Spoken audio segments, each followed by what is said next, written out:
I've been thinking recently about how different I am in different contexts. I just feel like I adapt to those contexts. The wind in the background is going to get very annoying. Could you just take that out? No, not really. I'm not that good at editing audio. Can you just, like, do some voiceovers when the wind gets to be too much then? It would look terrible. Like, the audio wouldn't line up with the video, and just do it. Fine.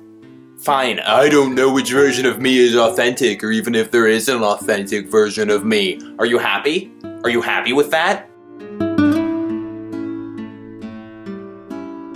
In this moment, I feel like the most authentic version of me must be the me when it's just me going for a walk with my dog. it feels like that must be the most authentic me, you know, when there aren't other people around to tamper the picture. But Then I'm forced to think about how, like, sometimes I'm with friends and I think, oh, this is the real me. The me I am when I'm with this group of friends is the real authentic me.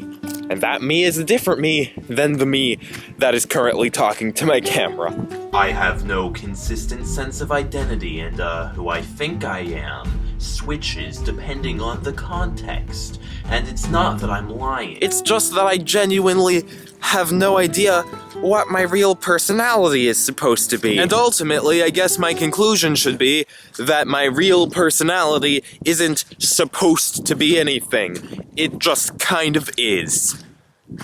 Maybe. So as Dog Walking Me explained, I'm quite different in different contexts. So I thought I'd divide up those different versions of me this month to give you a sense of the different facets of my personality. Teo before bed. I don't know why more people with mental health issues aren't prescribed like some heavy philosophical thought.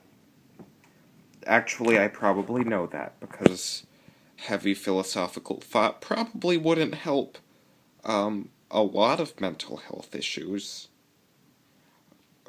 But sometimes I think there are a lot of problems. Just generally. Teo awkwardly trying to film his friends. Teo, do you want to play? No, I'm filming. Okay. What?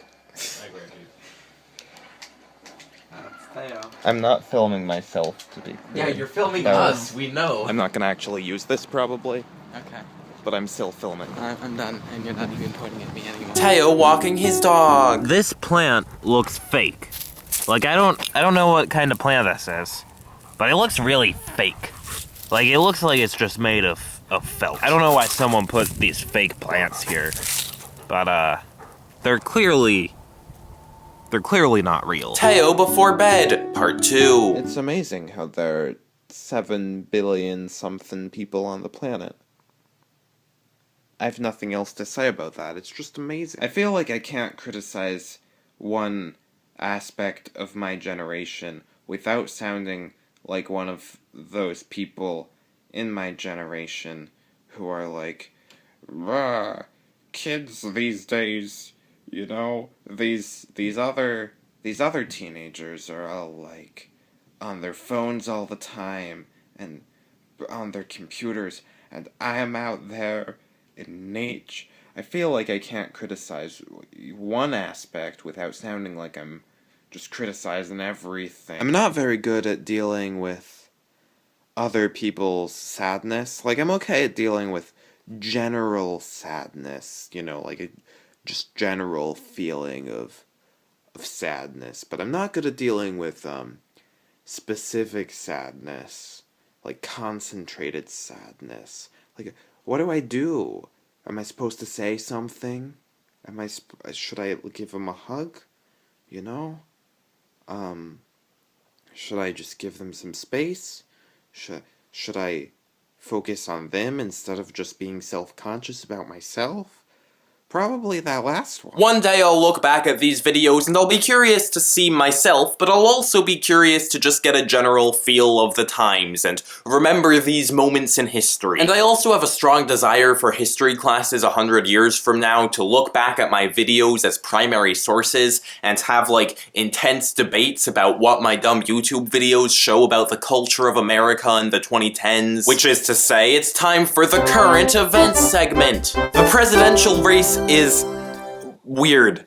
It's really weird. In my attempt to be a completely unbiased and impartial reporter of news, I'm going to start by saying that I like both of the Democratic candidates, and then I'm going to proceed to make fun of all of the Republican candidates. Very unbiased. Probably my favorite moment in any of the debates has been when Marco Rubio said this. Let's dispel once and for all with this fiction that Barack Obama doesn't know what he's doing. And then Chris Christie called out Rubio for basically just reciting a 30-second stump speech, and Rubio responded with this. Let's dispel with this fiction that Barack Obama doesn't know what he's doing. Followed by this. This notion that Barack Obama doesn't know what he's doing is just not true. There it is. He knows exactly There it is, what he's the memorized 25-second speech. So that's delightful. Ted Cruz is the Zodiac Killer is a theory that's been trending on the internet. And the thing about that theory is that the Zodiac Killer was active in 1969 and Ted Cruz was born in 1970. So really the thing that people should be focusing on is not the whole Zodiac Killer thing, but the fact that Ted Cruz is a time traveler and a time-traveling serial killer, so like, he could be responsible for tons of murders throughout history, like Jack the Ripper. Nobody in all of human history, and for the rest of time, will ever be safe from Ted Cruz. There's other stuff going on in the news too, like Apple has its whole security thing with the FBI, and there's also like this whole globe outside of the United States. But that's not really being addressed in the news, so I don't know a whole lot about that. I basically just know about Trump. Like, the media basically just reports about Trump, and YouTube is part of the media, and this is a video on YouTube, and I am just talking about Trump. So, it's occurring to me now that future me might not actually want to remember this moment in history. Teo walking his dog again. My dog, I think he still seems pretty young. He's not really pretty young. He's getting old, and usually you can't really notice that. Like, look at him. He's a cute, young-looking dog. But lately, seems like he's gotten a little worse with the smelling, like it used to be, you know. I could, put a treat on the ground and he'd find it right away. Now it tastes him a little bit. He has to look for it. And his ball, you know, used to be, he would find his ball right away. Now he has to search a little bit for his ball. Teo Before Bed, Part 3, the final chapter. Do I like myself? No. Do I, value myself? No. Do I think I'm a good person? No. Am I a good person? No. Sometimes I'll recognize that I'm falling into a, like, destructive way of thinking, and then instead of trying not to fall into the destructive way of thinking, I'll sort of just tell myself, yeah, when I'm in a situation like this, what I do is I fall into a destructive way of thinking, so why not do that? I think that everything I've done since 5th grade has been a mistake.